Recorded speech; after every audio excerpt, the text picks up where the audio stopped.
Hey guys, once again, welcome back to the Go and Chess Trio. This is Anurag, and today we'll be doing a short highlights of the key moments of the India versus China match, the most important match of day three for us Indian fans in the Olympiad. India managed to finish at the top of the pool by defeating China in this matchup, and we'll be covering some short, important key moments, highlights, and some scary moments, etc. in this video. So hopefully you watch it until the end and enjoy the entire video. And yes, let's get started.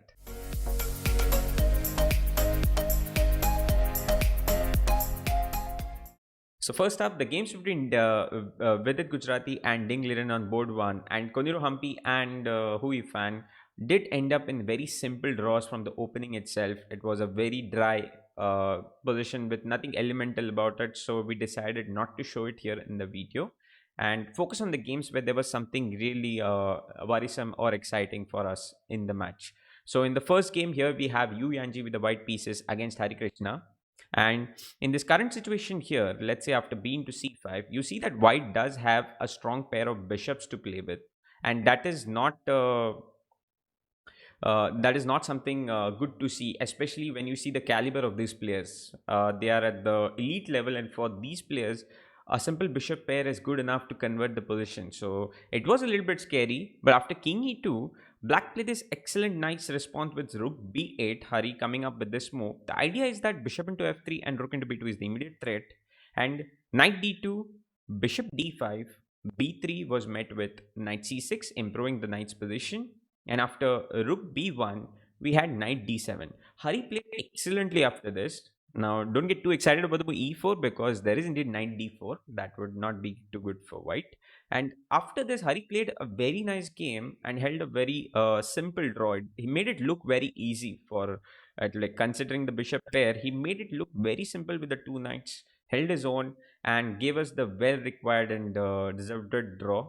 So that was really good. But it was a little scary considering that the bishop pair could be a little bit of a problem in such positions. But the bishop g3, rook b7, f3, at the right time getting e5, opening bishop e6, and then slowly improving in, Hari held a very nice draw here. So starting off with the next game, we have Ju and Jun against Dronavale Harika, and Harika also played a nice game uh, here. But in this particular position, after King's Indian, starting off the King's Indian in an unusual line, Harika ended up in this position on the board. Not a very ideal position for black to be in, actually. And here, actually, white should have probably gone with this move, bishop a5. The reason is that you're attacking c7, and if black plays b6, which is a normal response here, the problem is that you have created a hole on c6 which can be easily exploited by white later down the road, especially if you have a light square bishop to play with. So white will play bishop b4, let's say black plays a5, bishop a3, preventing knight d6, and further let's say white can improve with bishop h3, making it very difficult for black to face this position. So it was a little scary, but this did not luckily happen on the board for us. Instead, Ju went with queen c2, simple move. Black played knight d6, that's a good response. And after rook ac1, Harika went with f5, forcing this so that once the c7 pawn is under attack, but once you play f5, you're forcing white to take on d6. And after cd6, you no longer have that weak pawn on c7 to worry about. And also now e4 is an idea for black so that you can get knight e5 going in the position. But white rightly stopped that with e4. And after f into e4, bishop e3 was played out by Ju. This is nothing unusual. The e4 pawn is still weak and can be captured later down the road also. Here actually after knight f6, which Harika did in the game, white had a good response, and this was a little bit of worrisome side for Indians because white, if she had gone for this, it could have maybe been difficult for black because bishop h3 is a very strong move here with the idea of capturing the square on e6, and having the light square bishop will be a little bit of a problem for black because rook c8 also has been prevented by this bishop covering the c8 square, and now later down the road the queen entering c7, maybe b3, the two bishops together can create some problems. By the way guys, knight into d5 would simply lead to queen b3 and it would cost you the piece because that's a strong pin. So this was a little bit of a worry, but fortunately that didn't happen.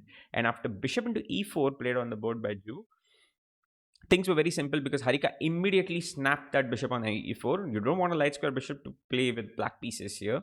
Queen into e4, queen d7, and rook c2, doubling up the rooks, was met with rook c8, rook c1, rook into c2, rook into c2, and a6. Like, you don't want to do b6 here because you're weakening the c6 square for later. You don't want to create such holes on the board, especially if you have a dark square bishop too. Like, that would be not a good side. So Harika played a6, and after queen c4, queen f5, b3, h5, trying some h4 ideas. h4, stopping it, rook f8, queen c7, and rook f7. Black held everything together, and you can see once you have a dark square bishop, Harika did a nice thing of putting all the pawns on the light squares, most of them at least, whichever possible. And she played a nice game after here in the end game, flawlessly holding an easy draw against Ju. One more important result for us Indians, and the scare was voided. Moving on, now we have the most exciting games in this matchup, because we are going to see the games between Pragnanda and Divya, the two youngsters, and we were hoping for a very exciting game from Pragnanda's point of view because there we had the most chances. And let's see how it started actually.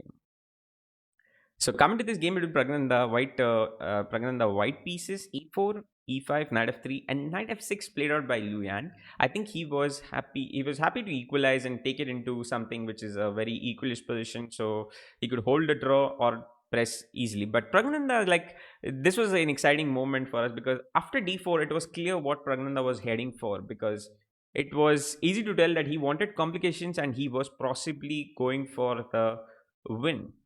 That is exactly what Indians were hoping for. And after d4, knight into e4, the game went on and there's some complications. Nothing equalish like normally Petrov you would see an equal position, but this ended up into some complications and we had this position on the board. White just played c4 to open up, and black just snapped with d into c4. Now here Prague had something very interesting.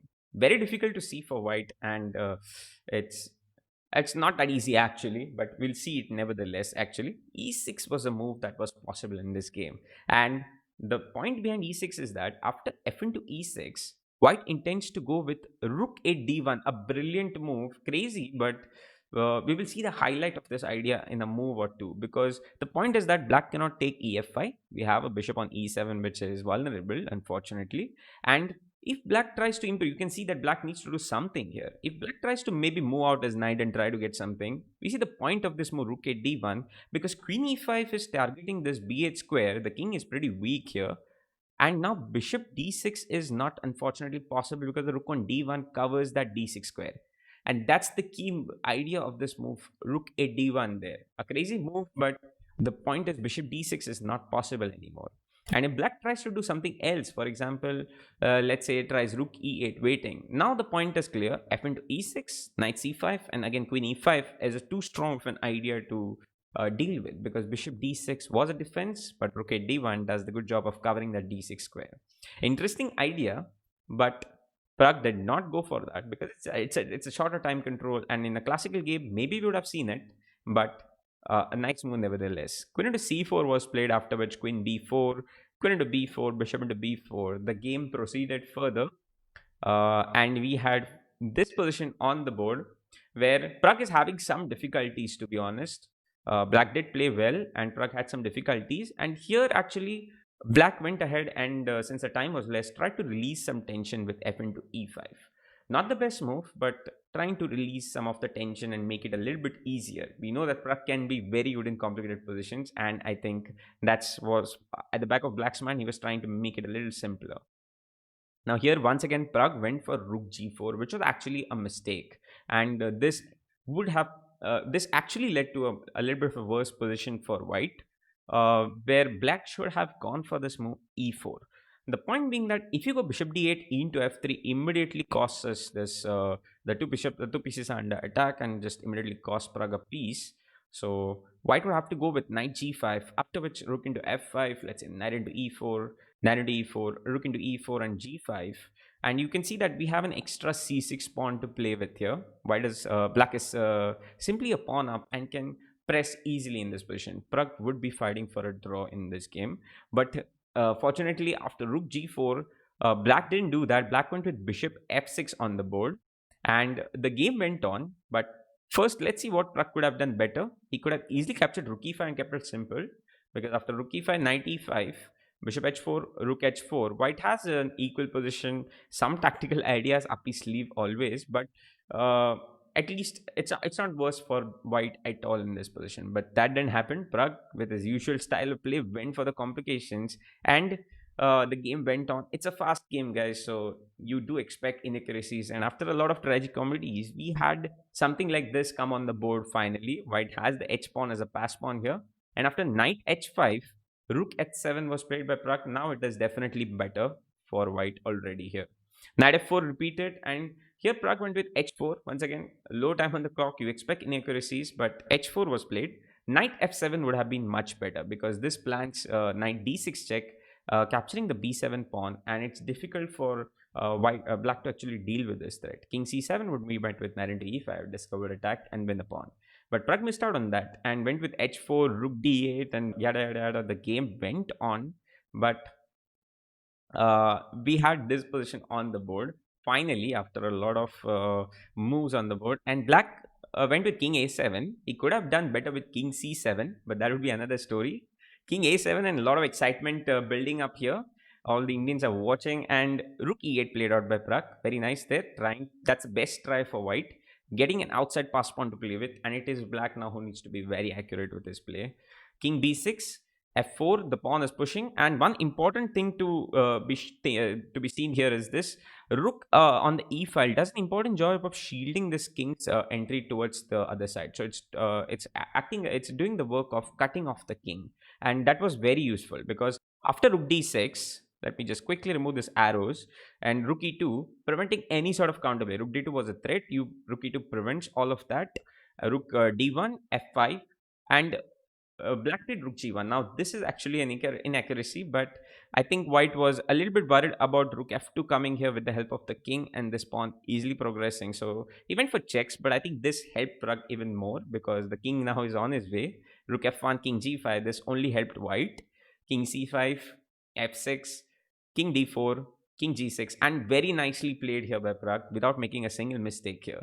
King d3, and instead of going ahead and trying something, just simply covering this king, and the idea is now clear. f7 and king g7 can be one of it, or you can also do f7 and rook g5 like you'll see in the game. b5, black is finally advancing his pawn, but it's already too late. f7, b4, and the simple rook g5 threatening rook f5. Pretty strong threat, and f8 queen is going to come.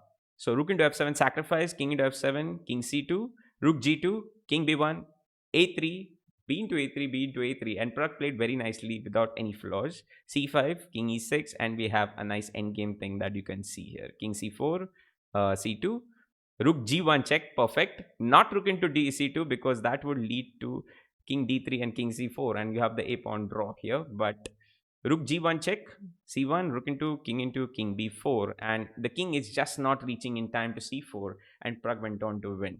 A good win for us Indians, and now that guaranteed us at least one extra point, and we were moving on to the next game here between Divya and Zhu Shinar. So let's see what happened here. Actually, in this moment, after castling, after a typical classical Sicilian, they had a very complicated position on the board. Queen h6 and queen h5 was played, and here actually Divya spent quite a lot of time, which was a little bit scary, because we were worried that there was some technical issue or something. It was a little bit scary, but she finally came up with rook d f8, which is looking passive, but it is actually a good move here. Rook h f8 has been played earlier. Rook d f8 also has been played, but looks like a little passive. I would like, if I did not know this position, I would have thought of really playing b4 and going for something exciting. But Divya kept her cool and calm and played rook d f8 on the board, and the game progressed on, and we had this position on the board. A lot of complications. Black has lost a pawn. The bishop is under attack. So black just moved the bishop to d8, and here white went slightly wrong with rook e1. And here, now Divya went with bishop e8 in the game, but before that, I'll just show you one cool idea that would have been possible here. When you have the queen in your opponent's camp like this, it can be a little bit detrimental, and that idea is based on this queen only. Rook h8 was the idea. Queen g6, and now you could either go knight e3 or retreat the knight back to h6. pretty interesting here. The point is that the queen is vulnerably placed and can be trapped pretty soon here on this g6 g6 square. Not very well placed here. Knight h6 also had some similar plans. Bishop e8, rook g8, and the queen could be trapped in a couple of moves. It was an interesting idea. White has a way out, but it's not a forced trap for the queen. But nevertheless, would have been exciting. Uh, Divya went on the other hand for bishop e8, keeping it simple. And here finally white managed to find a move to get that queen out, because rook h8 and rook g8 is in the strong threat to trap this queen. So queen h3, the only move, escaping finally. Now you cannot move the rook because the g4 knight is hanging. Neither can you move the knight because the e6 pawn is hanging. And thus Divya went with bishop f7. And then we had another crazy move, knight h1 come on the board. What a move here, going to the corner square. I was really shocked to see it. But I think white is trying to open up a square for the queen. This was met with knight e3, rook d2, and rook h8. And after rook h8, black is completely winning. We'll see what happened though. Funny thing is coming up, guys. So queen g3, rook g8. The queen went to f2 and knight into g2. Now it's completely better for black, let's say. Black has managed to win the pawn back she was in a deficit for. Now the material is equal and we have the bishop pair to play with. But here, white did something very crazy. Head went with knight d4 in the game. And this is really crazy because the e1 rook is hanging here. And I was really wondering what the idea of this knight d4 move is. But surprisingly, Divya went with e5. And after knight f5, I think completely forgot that the E1 rook is hanging, and this is what happens when you're under severe time trouble. You do tend to miss some things here and there, and she went for the simple knight f4 rather, which is really shocking because knight f4 is not doing much. Black could have simply captured queen into f2 and rook into h2, and that would have been simply winning. But that didn't happen. After knight f4, black is still winning, and the game went on into some complications after queen b6 and bb6, rook d2. And finally we had something like this come up on the board where black played bishop f2. Now rook d1 could have been more interesting, trying rook d7, and this king is a little bit vulnerable. I'm sure black could have escaped with king c7, but that could have been better. Instead white went with rook f1 here. Again, not king c7 and a3 and king d7, yada yada yada. We finally had this position on the board, and white played a good game there, holding everything together. Now this position actually is a draw. It's kind of a fortress, and black is going to find it very difficult to improve from here on. Although she has connected pawns and an extra pawn on top of that, it's very difficult for black to actually break through. But the most exciting part is after bishop p6, white went with king d3, and this every Indian probably would have been really excited and jumping here because king d3 is a big blunder, a big blunder. White could have just done something like b4 and kept things simple. But after king d3, Divya managed to find it immediately in a second, like knight c5 check, forking. King needs to stay in support, and then knight a4 check came on the board, and Divya managed to win the b2 pawn after king f3, knight into b2. And now the two extra pawns with this vulnerable pawns was enough for Divya to convert this. After this, we had a flawless game from Divya, and she managed to get that important win also, which took a lot of which was very exciting for us Indians, and it also helped us to get the score of 4-2 total team score. We managed to beat China, and very exciting here. The youngsters did it for us in this one. So very nice, and we're hoping they continue the same performance in the upcoming quarterfinals on the 28th of August. So if you did like this video, if you did like my analysis, then hit the like button, subscribe to our channel, and stay tuned for our next video. Until then, have a nice week and goodbye.